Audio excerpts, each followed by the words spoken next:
Thanks, Jared. Welcome to the Midweek Tackle, delivered by KFC. There's so much to sink our teeth into ahead of a huge weekend of finals. My name is Lauren Wood. I'm joined by my Herald Sun colleagues Josh Barnes and John Ralph. And Ralphie, of course, joined by our new friends for the final series, KFC. It's great to have them on board. Could not be more fitting. I think they might have been tracking my Google Maps data, the one at Whitten Oval, the one in North Road in Ormond, but good to have you on board, KFC. It's fantastic. And starting with a magnificent positive, of course, out of the Carlton Footy Club with Sam Docherty, announced that he is going to play 26 weeks and 1 day after injuring his ACL, as if his life story couldn't get any more inspirational now this. So am I allowed to say that I'm inspired by him, but I'm utterly terrified for him? This is what happened at Carlton on Tuesday in their match committee. So basically when it came time to pull the trigger on whether to select him, all the excuses had melted away. So they know there's risk attached, but he had been training fully for a month. The strength testing in his knee was exceptional. The Blues knew he was mentally strong enough. They had a role for him. He was amazing first up in, of course, other games that he's played coming back from cancer and, of course, 3 knee reconstructions. And he was actually less risk than the 7 blokes that they have listed as a test tonight. So they said, we're going to play him. So he's clearly done the work, as you say, behind the scenes. But what would the experts say about this? Because every man and his dog tells us it's 12 months. Yeah, let's not sugarcoat this. So many of Victoria's leading surgeons would not let him play until 12 months, let alone 6. So Peter Bruckner, of course, the former Melbourne, Collingwood, Matildas, AFL, Australian cricket doc that literally wrote the textbook on this stuff, the sports medicine guru.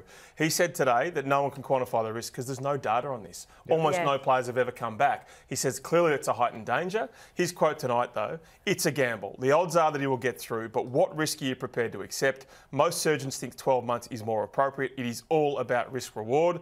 So Docherty knows the risks of a 4th knee reconstruction. He knows that potentially you don't get back from a 4th knee reconstruction. He's contracted for next year. He's just prepared to roll the dice. It is extraordinary, Barnes. It is amazing, Ralphie, and it's inspiring. I'm just excited. This is one of the great stories, I think, in footy finals of recent memory. We all know what happened in 2022 when he came back from his bout of cancer, kicked that goal in the second quarter against Richmond, lost to open the season. That was one of the great moments of the past decade, and I'm a big fan of these great moments in footy, as we can see him here kicking this goal. I mean, the MCG was shaking that night, and hopefully this can inspire Carlton a little bit in Brisbane. They've limped to the line this final season. Now they get their chance to really go up their full strength against Brisbane. Well, it's an incredible stat, really, isn't it, that he's effectively played 3 games against Brisbane in a row. Obviously, the elimination final last year. His former team, exactly right, to returning to the Gabba earlier this year where he did the injury and now goes back there again, Ralphie. You talk about the lift that it gives to the team. There were great scenes at the club when it was announced to him by his skipper, Patrick Cripps.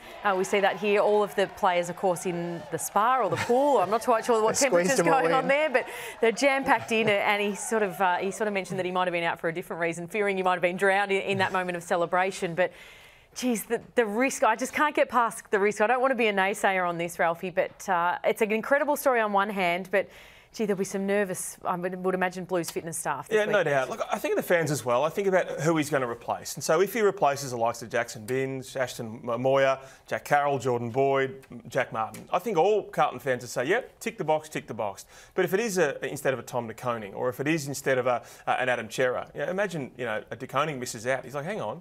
I've just got a footy shoe. And this bloke's coming back first up from 0 round. So that's something. This is Andrew Russell's potentially his last game, their fitness boss.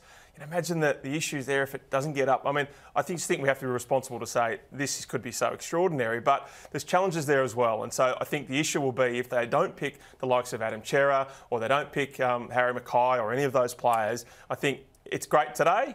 By Thursday night, it's going to be even more interesting. Yeah, Bossy's had a big few weeks already, I think, hasn't he? So he's just got to tackle another one now. You mentioned the inspiration of his story. I mean, I don't want to overstate it as sort of a Hollywood-esque script, but I don't think we can underestimate this. And someone that probably has the perspective of being able to roll the dice in this situation, as you say, ACL injuries. He's had 2 bouts of testicular cancer. As Jared mentioned just then on AFL 360, now another baby on the way that they've just announced tonight, as if it wasn't a big enough day in their household today. But I would imagine the fans of other clubs, Barnesy, that have got players on the sidelines with an ACL injury would probably be asking themselves the question tonight of, if Sam Docherty's out there this weekend, well, where's my guy? Yeah, well, it's virtually unprecedented to come back within the season after doing your knee. Yep. You spoke to Tony Liberatore, not Tom Liberatore, Tony Liberatore today about his return, but there are a number of other players you can see on screen here that did their knee injuries around the same time. Kitty Coleman was the same night in round one, opening round on March 8. He's nowhere near sort of coming back. James Blank's a long way away.